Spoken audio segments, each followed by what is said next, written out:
प्रलय के समय में न पृथ्वी रहती, न आकाश रहता, न पाताल रहता, न मनुष्य, न देवता, न लोक, न परलोक, न स्वर्गलोक, न नरकलोक। जैसे सुनार पुराने आभूषणों को पकाता है, गर्म करता है, तो आभूषण कोई बचता है क्या? बोलो ना, सब समाप्त हो जाते हैं।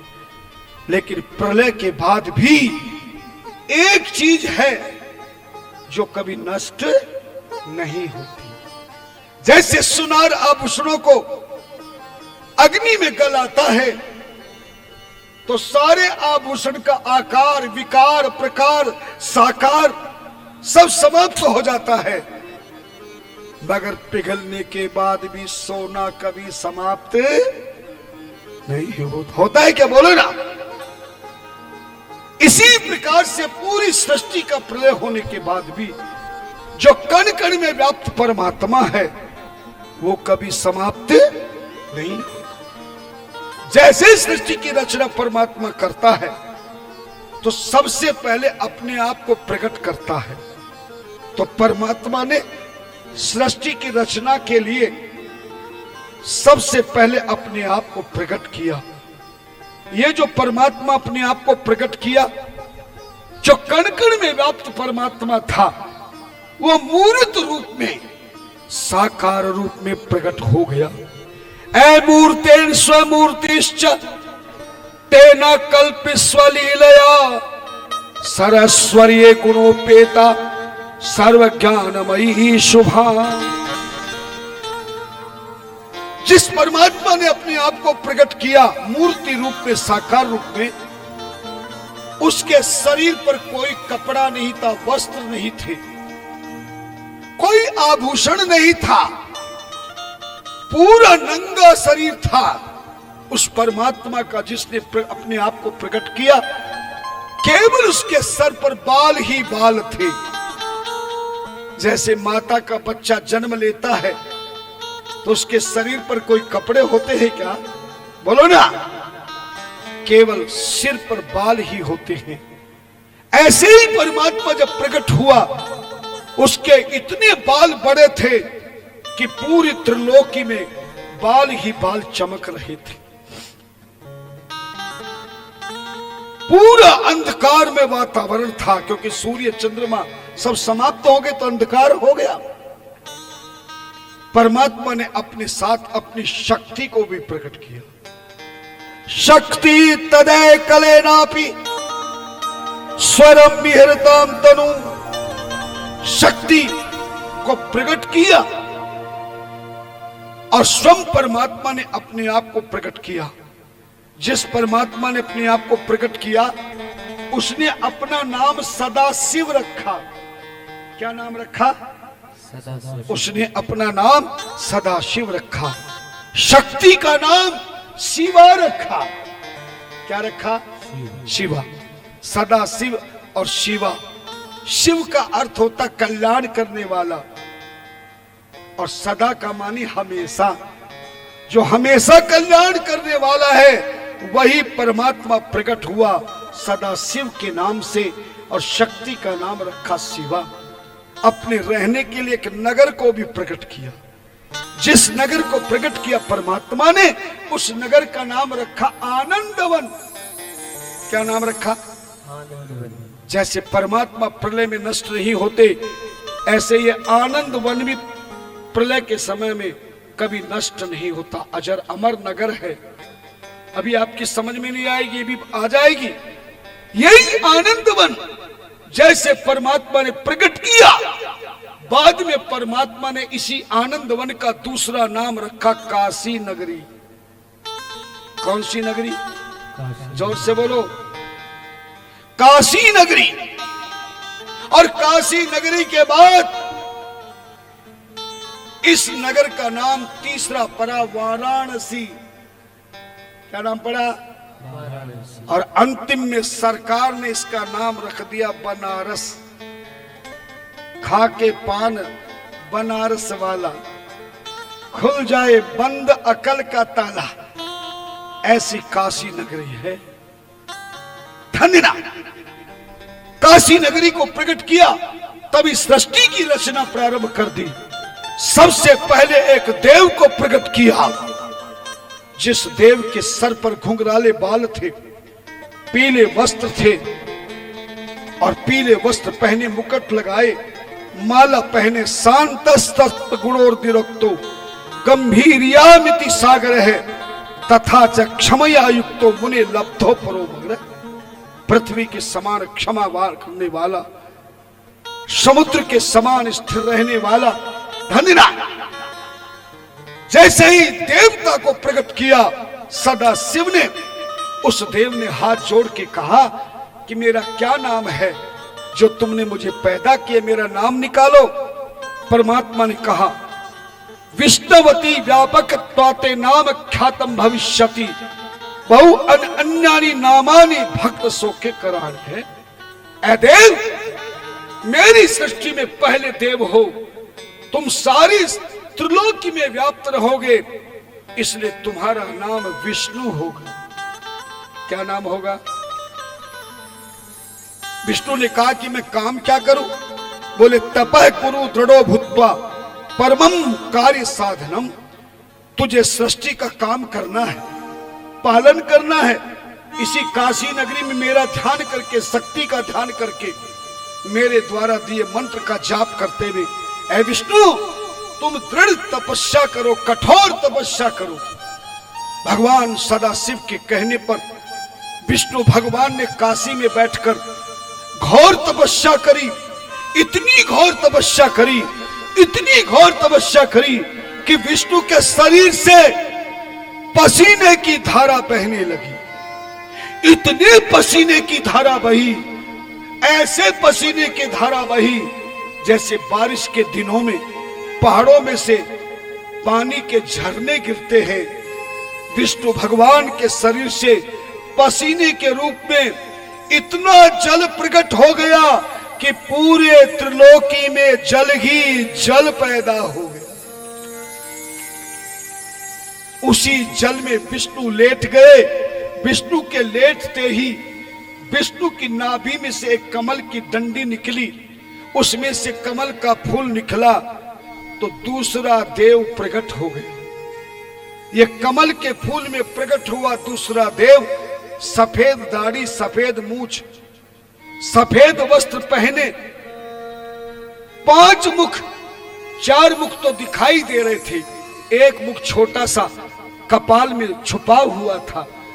5 मुखी, काला रंग, सफेद वस्त्र, बूढ़ा शरीर जैसे प्रकट हुआ। सदा शिव से कहा मेरा नाम क्या होगा? बोले तुम ब्रह्म के अंश हो, इसलिए तुम्हारा नाम ब्रह्मा हो। बोले काम क्या करूं? बोले तुम भी तपस्या करो। अब ब्रह्मा जी कमल के फूल में बैठ के तपस्या करने लगे। कुछ दिन तो तपस्या करी, लेकिन 5वें मुख में कुछ अभिमान होने लगा। 5वें मुख ने सोचा ये जो नीचे लेटा हुआ है, जिसकी नाभि जानते हो, नाभि सूंडी बोलते हैं पेट की, ये नाभि में जो कमल की डंडी निकल के मैं कमल में से बैठा हूं, इसने मुझे पैदा किया कि मैंने इसको पैदा किया है। ऐसा किसने सोचा? कथा समझ में आ रही है ना? ब्रह्मा जी ने सोचा। ब्रह्मा ने के 5वें मुख ने सोचा कि मैंने इसको पैदा किया कि इसने मुझे पैदा किया। ब्रह्मा जी ने तपस्या बीच में छोड़ दी, विष्णु जी को उठाया। बोले तू कौन है? बोले मैं विष्णु हूं। बोले मैं ब्रह्मा हूं। ब्रह्मा बोले ये बता तू मेरा बाप है कि मैं तेरा बाप हूं? विष्णु ने कहा वैसे तो हम दोनों भगवान शिव के पुजारी हैं। मेरा मैया को समाधि लग गई। समाधि मतलब मैया, हाँ मेरा बहुत तेज चश्मा है। ये नजर का चश्मा नहीं, ये सबके हृदय में देखने वाला असर वाला चश्मा है। मेरी आंखें कमजोर नहीं है। कौन सो रहा है, कौन कथा सुन रहा है, आनंद लीजिए। कथा ऐसी दोबारा नहीं मिलेगी। ब्रह्मा के मन में अभिमान आ गया। बोले विष्णु, तू मेरा पिता नहीं हो सकता। तेरी जवान जैसा शरीर है, काले तेरे बाल हैं, तू जवान है, मैं बुढ़ा हूं, मेरे सफेद बाल हैं। पूछ किसी को कि तू मेरा बाप लगता है कि तेरा मैं बाप लगता हूं। इसी बात को लेकर विष्णु और ब्रह्मा में झगड़ा हो गया। जोर से बताना, क्या हो गया? झगड़ा। और झगड़े में भी रगड़ा, और रगड़ा भी रगड़ा। जैसे ब्रह्मा विष्णु में झगड़ा रगड़ा तगड़ा हुआ, सदा शिव ने देखा इन दोनों को सृष्टि की रचना पालन करने के लिए मैंने तपस्या कराई, ये तो युद्ध करने लगे। भगवान ने दोनों की झगड़ा युद्ध को समाप्त कराने के लिए सदा शिव ने अपने निराकार स्वरूप में एक ज्योतिर्स्तंभ प्रकट कर दिया, जो प्रकाश ही प्रकाश दे रहा था। ज्योतिर्स्तंभ के प्रकट होते ही पूरे त्रिलोकी में अंधकार मिट गया, प्रकाश ही प्रकाश हो गया। ब्रह्मा युद्ध करने से शांत हो गया। विष्णु से पूछा, ये क्या है? विष्णु भगवान ने कहा, ब्रह्मा, हम दोनों का जो युद्ध हो रहा था उसको रोकने के लिए सदाशिव जिन्होंने हमें पैदा किया है, प्रकट किया है, उन्हीं का निराकार स्वरूप ये ज्योतिर्स्तंभ है, जो आगे चलकर ज्योतिर्लिंग बनेंगे और यही शिवलिंग कहलाएगा। विष्णु भगवान बोले, प्रणाम करो, सिर झुकाओ। विष्णु जी ने तो साष्टांग प्रणाम किया, मगर ब्रह्मा जी अकड़े रहे। बोले, I don't like this matter, मैं प्रणाम नहीं करूंगा। अभिमानी आदमी कभी प्रणाम करता है क्या? विष्णु ने बहुत समझाया। ब्रह्मा बोले, एक शर्त है, तू कहता है कि तू मेरा पिता है, मैं कहता हूं कि मैं तेरा पिता हूं, दोनों का निर्णय हो जाएगा। ये ज्योतिर्स्तंभ नीचे कहां से है और समाप्त कहां हो रहा है, इसका आदि अंत का पता लगाएंगे। आदि मानी जहां से शुरू होता है, अंत मानी जहां समाप्त होता है। विष्णु ने समझाया, माने नहीं। अंतिम में विष्णु बोले, ठीक है। भगवान विष्णु ने वाराह रूप बनाया, नीचे आदि का पता करने चले गए। ब्रह्मा जी ने हंस का रूप बनाया, ज्योतिर्स्तंभ में अंत का पता करने चले गए। विष्णु तो थोड़े दिनों में वापस आके तपस्या में लग गए। अगर ब्रह्मा जी जा रहे थे, रास्ते में केतकी नाम का पुष्प मिला, जो भगवान शिव ने भेजा था। केतकी पुष्प का अर्थ केवड़े का फूल, समझ गए आप? केवड़ा जानते हैं? वो केवड़े का फूल ने ब्रह्मा का रास्ता रोक लिया। बोले, तुम्हें सृष्टि रचना के लिए सदाशिव ने प्रकट किया है और तुम ये बेकार में समय व्यर्थ कर रहे हो। आदि अंत को जासु न पावा, मति अनुसार निगम अस गावा। ये परमात्मा के सदाशिव के निराकार ज्योतिर्स्तंभ शिवलिंग का ना आदि है ना अंत है। ब्रह्मा, वापिस जाओ। ब्रह्मा बोले, वापिस नहीं जा सकता। अगर बिना अंत का पता लगाए चला गया तो मैं हार जाऊंगा और मुझे विष्णु का बेटा बनना पड़ेगा, और मैं किसी का बेटा नहीं बन सकता, मैं तो बाप बनूंगा। आज आपस में झगड़ा किस बात का होता है? आदमी जब अपने आप को बाप ही बाप कहे, वो कहे मैं तेरा बाप, मैं तेरे से कम नहीं, मैं तेरे से कम नहीं। केवड़े के फूल ने कहा, सुने, काम करो ना, तुम जाके झूठ बोल दो विष्णु को कि मैंने अंत का पता लगा लिया है। ब्रह्मा ने कहा, झूठ को सच बनाने के लिए गवाही की आवश्यकता है। केवड़े के फूल ने कहा, गवाही मैं दे दूंगा। झूठी? बोले, गवाही तो झूठी ही दी जाती। वापिस आए ब्रह्मा, आते छाती ठोक के विष्णु से पूछा, तुमने आदि का पता लगाया? बोले, नहीं नहीं, मैंने नहीं लगाया है। भगवान ब्रह्मा ने कहा कि विष्णु, तूने नहीं लगाया, मैंने लगा लिया है अंत का पता, और साथ में गवाही भी लेके आया हूं। केवड़ी के फूल ने डंठल हिला दी। भगवान विष्णु ने चरणों में गिर के ब्रह्मा का स्वागत किया। स्वागतम स्वागतम वत्स पितामह महादुदे निर्भयो भवास्य हम सर्वान कामान संशया विश्वात्मानम विधातारम धातारम पंकज क्षीणम। विष्णु ने कहा, तुमने अंत का पता लगा लिया, गवाही मिल गई। हे ब्रह्मा, मैं तुझे केवल पिता नहीं, मैं अपने पिता का भी पिता तुझे स्वीकार करता हूं। तुम आज से मेरे बाप नहीं, मेरे दादा कहलाओगे।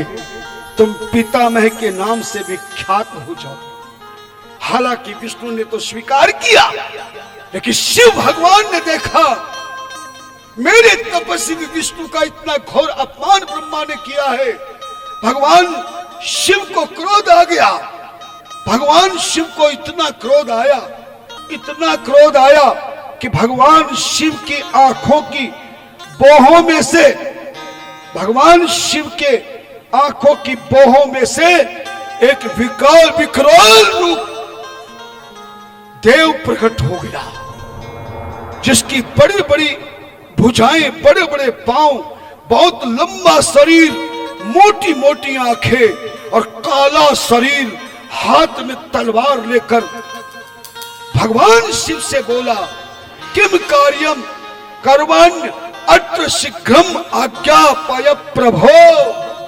हे भगवान, मैं क्रोध से पैदा हुआ हूं, मेरे को क्रोध आ रहा है, जल्दी बताओ सदाशिव, मेरे लिए क्या आज्ञा है।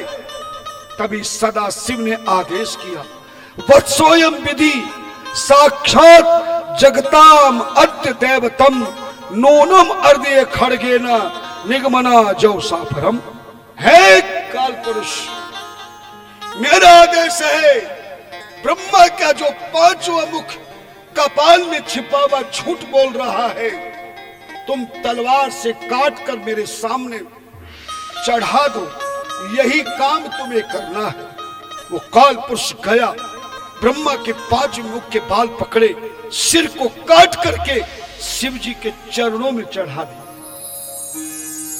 भगवान शिव ने क्रोध में ब्रह्मा के कटे सिर के दो टुकड़े कर दिए, उसका मांस निकाल के काल पुरुष को खिला दिया, उसके बालों का धागा बना के ब्रह्मा की दोनों आंखें पिरोकर उस काल पुरुष को पहना दिया। एक खप्पर अपने पास रखा और एक खप्पर उस काल पुरुष से कहा कि सुनो, ये खप्पर हमेशा तुम्हारे उल्टे हाथ में हमेशा रहेगा और इसी खप्पर से तुम अपने पेट का पालन करोगे। तभी काल पुरुष ने कहा, महाराज, मैंने तुम्हारा काम कर दिया, ब्रह्मा का सर काट दिया, मुझे ब्रह्म हत्या लगेगी। बोले, आगे चलकर तुम पृथ्वी ब्रह्मा बनाएंगे, त्रिलोकी की परिक्रमा करके इस खप्पर से भीख मांगना, कैलाश पर्वत में आते ही तुम्हारी ब्रह्म हत्या का पाप दूर हो जाएगा। तभी उस काल पुरुष ने कहा, मेरा नाम क्या होगा। शिव ने कहा, सुनो, विश्वभर तुम समर्थोषि भीष्णाद भैरव स्मृत है ततो भेष्यति कालोपि तत सत्यम काल भैरवम। भय मानी डर, रव मानी दूर करने वाला। तुमने डर को दूर किया है, इसलिए आज से तुम्हारा नाम भैरव होगा। क्या नाम होगा? और सुनो, तुमने काल को जीतने की शक्ति रहेगी, तुम काल को भी जीत सकोगे, इसलिए तुम्हारा नाम काल भैरव होगा। काल भैरव ने कहा, महाराज, मेरा काम क्या होगा? सदा शिव ने आशीर्वाद दिया, या में मुक्ति पुरी काशी सर्वेभ्यो ही करीयसी अधिपत्यम च तस्यास्ते काल राज सदैव ही। ए काल भैरव, मेरी इस काशी नगरी के तुम द्वारपाल बन के रहोगे। जो भी मुझ विश्वनाथ के दर्शन करने आएगा, पहले तुम्हारे दर्शन करके आज्ञा लेके दर्शन करेगा, तभी उसका फल उसे प्राप्त होगा। काल भैरव को आदेश दिया, तभी भगवान शंकर शिव क्रोधित हो गए।